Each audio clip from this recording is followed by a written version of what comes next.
सम्मानित साथियों, सादर अभिवादन। आज की अत्यंत अद्भुत, रहस्यमयी, अकल्पनीय और अलौकिक प्रेरक संगावली में हम चर्चा करेंगे कि परलोक यानी अशरीरी आत्माओं से हम कैसे करें संपर्क और संवाद, तथा उनसे जाने भविष्यगामी कुछ अपने मनचाहे मनोवांछित फल और उत्तर। सामान्य साथियों, मैं ये बताना चाहूँगा कि अपनी सनातन संस्कृति में परलोक की आत्माओं से बात करने की परंपरा आदि अनादि है। एक जमाने में तो सशरीर आत्माएं आकर के बात करती थी। इसका उल्लेख विष्णु पुराण में है, जब श्री रामचंद्र जी के राज तिलक के अवसर पर वशिष्ठ जी ने आह्वान किया तो दशरथ जी आए और सबकी प्रार्थना पर उन्होंने सबसे मिलकर के वो जो कैकेयी इत्यादि सबको संतुष्ट किया और उनको माफ़ कर दिया, उनको क्षमा कर दिया। गोस्वामी जी ने थोड़ा संपर्क किया है, यही अवसर दशरथ कहाँ आए, लेकिन विष्णु पुराण में वो लंका में बता रहे हैं गोस्वामी जी, इन्होंने बताया है कि अयोध्या में आए थे। इसी तरह से महाभारत में भी प्रसंग है कि जब अभिमन्यु की मृत्यु हो गई तो बहुत दुखी थे, तो भगवान कृष्ण ने अभिमन्यु की आत्मा को बुलाया। तो सशरीर बात हुई, उसने कहा पिता हमारा आपका तो जन्म जन्मांतर का साथ है और इस तरह से मिलते विचरते रहते हैं। एक ये भी कथा है कि महर्षि व्यास से सभी लोगों ने ये प्रार्थना की कि महाराज हमारे जो परिजन इस महायुद्ध में जो है स्वर्ण कहें स्वर्गवासी हुए हैं या वीर गति को प्राप्त हुए हैं, उनसे एक बार सबसे बात करा दो। तो एक दिन व्यास जी ने ऐसा किया कि हस्तिनापुर में शाम को 10 बजे से गंगा जी में सभी लोग निकले और पूरी रात सभी लोग एक दूसरे से मिले, प्रेमालाप हुआ और सुबह 4 बजे फिर वो उसी गंगा में जो है लोप हो गए। तो इस तरह की हमारे यहाँ परंपराएं हैं। अब हम आपको जो आज का विषय है उसकी ओर ले चलते हैं। हुआ ये था, एक बार कल्याण के बहुत ही सुप्रसिद्ध लेखक और मैं कहूँ कि कल्याण के ऐसे विषयों पर विशेषज्ञ श्री राम शरण जी महेंद्र PhD, विद्या भास्कर और दर्शन केसरी, पोद्दार जी से एक बार भेंट की उन्होंने। तो भाई जी ने कहा कि केसरी जी, आप मैंने सुना है कि परलोक की आत्माओं से संपर्क कर लेते हैं। तो उन्होंने भाई जी से मुस्कुरा के कहा कि आपने सही सुना, हम कई वर्षों से मेरे से अनुभव है कि हम आत्माओं को आह्वान करके उनसे हम वार्ता करते हैं और कोई प्रश्न करते हैं तो उनके उत्तर दिला देते हैं। भाई जी ने उनसे अनुरोध किया कि अच्छा हो, आप कल्याण में इस तरह के जो आपका प्रयोग है और आपके अनुभव है उनको आप साझा करें। तो उनके अनुरोध पर ये जो कल्याण का बहुत ही प्रासादिक अंक है, परलोक और पुनर्जन्म, इस विशेषांक में डॉक्टर रामचरण जी महेंद्र MA PhD, विद्या भास्कर, दर्शन केसरी ने एक अपने अनुभवों को लेकर लेख लिखा है, मृत आत्माओं का आह्वान, मेरे प्रयोग और अनुभव।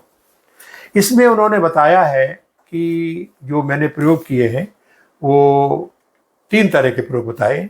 एक तो बताया तिपाई वाला प्रयोग, दूसरा बताया है लेखन का, और तीसरा जो सबसे लोकप्रिय और सबसे महत्वपूर्ण प्रयोग है वो है कटोरी का प्रयोग। सामान्य साथियों, उनके अनुसार इसमें एक कटोरी ली जाती है स्टेनलेस स्टील की, जो थोड़ी हल्की हो, और उसको ऐसे सतह पर, चाहे आपकी टेबल हो या इस तरह फर्श हो, चिकना हो, वहाँ 2 फुट के व्यास से यानी 2 फुट की गोलाई में क्या करते हैं, अंग्रेजी के सभी अक्षर लिख देते हैं और वहाँ 1 से लेकर के 9 तक गिनतियाँ और शून्य बना देते हैं।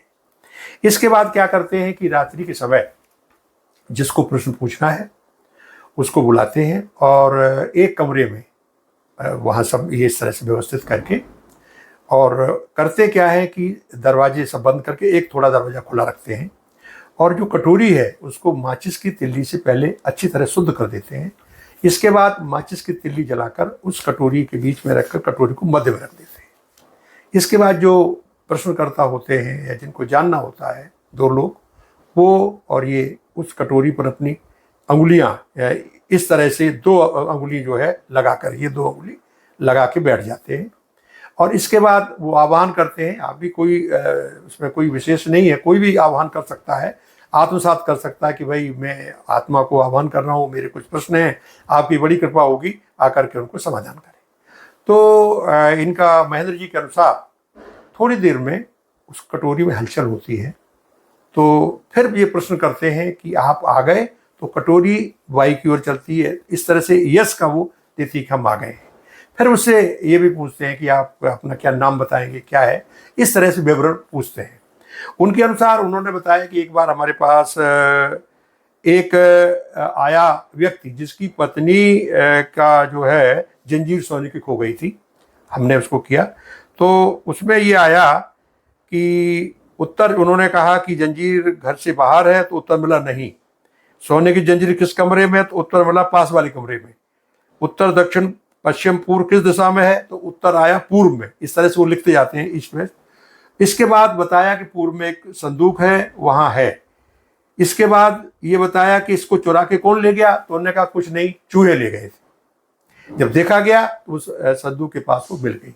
इसी तरह से एक और सज्जन का उन्होंने इस कल्याण के उसमें जिक्र किया है कि आए तो उनका लड़का जो है बैंक में जमा करने गया था और वहाँ से निकल गया, तो उनको बड़ा दुख हुआ। शाम को उनके पास आए तो इसी तरह से पूछा, तो उसमें आया कि लड़का जीवित है और क्या इसी शहर में, तो आया नहीं।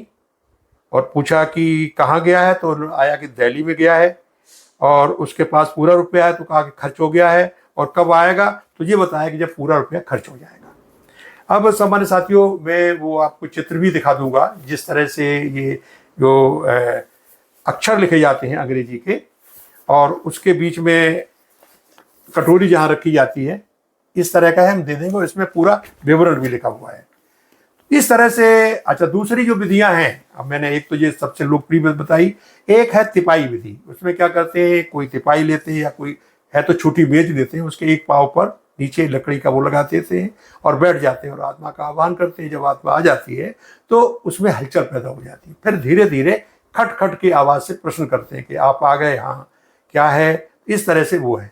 और तीसरी विधि है लेखन की। इसमें ऐसे अबोध बालक जो 12-15 साल के बीच के हैं, उनको बैठा देते हैं, उनके हाथ में कलम में पेंसिल दे देते हैं और उसी तरह से कमरे में रोशनी मध्यम करके आराम से टेबल पर, और फिर प्रश्न पूछते हैं कि आत्मा का आह्वान करते हैं, आप आ गए। तो वो लड़का की पेंसिल आएगा, उसमें कहेंगे जी आपका नाम क्या है, तो बताना चाहेगी आत्मा, तो कर देंगे ये हमारा नाम है। आपसे हम कुछ प्रश्न पूछना चाहते हैं, तो आत्मा कहेगी पूछिए। पहले ये जरूरी होता है कि उससे पूछ रहे हैं, और उसके बाद वो क्रम से, कभी कभी क्या होती है कि आत्मा बीच में छोड़ के चली जाती है, तो आ जाता है कि हम अब जा रहे हैं, तो हम ऐसी स्थिति में उससे प्रार्थना कर लेते हैं। तो इस तरह से सम्मानित साथियों, आज हमने आपसे चर्चा की कि अशरीरी परलोक की आत्माओं से हम कैसे संपर्क करें। ये विद्या बहुत पुरानी है और इस कल्याण में दी हुई है। इसकी पृष्ठ हम आपको जो है पृष्ठांकित कर देंगे, आप देखकर पढ़ करके इसका उपयोग कर सकते हैं। यहाँ मैं एक निज अनुभव भी बताना चाहूँगा। ये बात है 1978 की। मैं मुरादाबाद में तैनात था। वहाँ हमारे एक मित्र थे बीडीओ बाबूराम जी। उनके एक मित्र इस तरह का जो है आत्माओं को बुलाने का वो किया करते थे कार्यक्रम। एक दिन हमने उनसे कहा, हमारे यहाँ चूँकि वैज्ञानिक लोग ट्रेनिंग करते थे जो लैब टू लैंड कार्यक्रम में ICR के, 2-3 वैज्ञानिक थे। उन्होंने कहा हम सवाल पूछना है। मैं भी उसमें था। कटोरी से रखकर पूछा गया। एक वैज्ञानिक ने पूछा डॉक्टर महिपाल ने कि मेरा प्रमोशन कब होगा, तो उसमें आया 8 दिन बाद। और हुआ ये 8 दिन बाद उनके प्रमोशन का उस समय टेलीग्राम आता था, टेलीग्राम आ गया। इस तरह से मैंने भी अनुभव में अपने जीवन का अनुभव आपको साझा करते हुए बताया कि मेरे अनुभव में भी इस तरह की इसकी विश्वसनीयता प्रमाणित हुई है। हमारे साथियों, यहाँ मैं एक आपसे अपना जिसे कहें ना परामर्श साझा करना चाहता हूँ। वो ये है कि इस तरह के जो प्रयोग हैं या उपयोग हैं वो सिद्धहस्त लोग करते हैं। इसमें ये भी बताया गया कई बार बड़ी क्रूर और भयानक स्वभाव वाली आत्माएं आ जाती हैं जो प्रताड़ित और बजाय लाभ की हानि भी कर सकती हैं। इसलिए मेरी आपसे निजी तौर से ये विनती है कि इसको तभी करें जब आप दक्ष हो जाएं, या ऐसा कोई व्यक्ति जो दक्ष हो उसके द्वारा कराएं। आम इस तरह के प्रयोग न करें, क्योंकि इसमें कुछ आत्माएं ऐसी कुछ अच्छी होती हैं, निसंदेह वो आपको लाभकारी होंगी, लेकिन कुछ आत्माएं ऐसी होती हैं जो हानिकारक भी होती हैं। इसलिए मेरा आपसे अनुरोध है, इसको आप जानकारी के लिए आप लें, लेकिन इसका प्रयोग तभी करें जब आपके पास कोई सिद्धहस्त या ऐसा आदमी हो।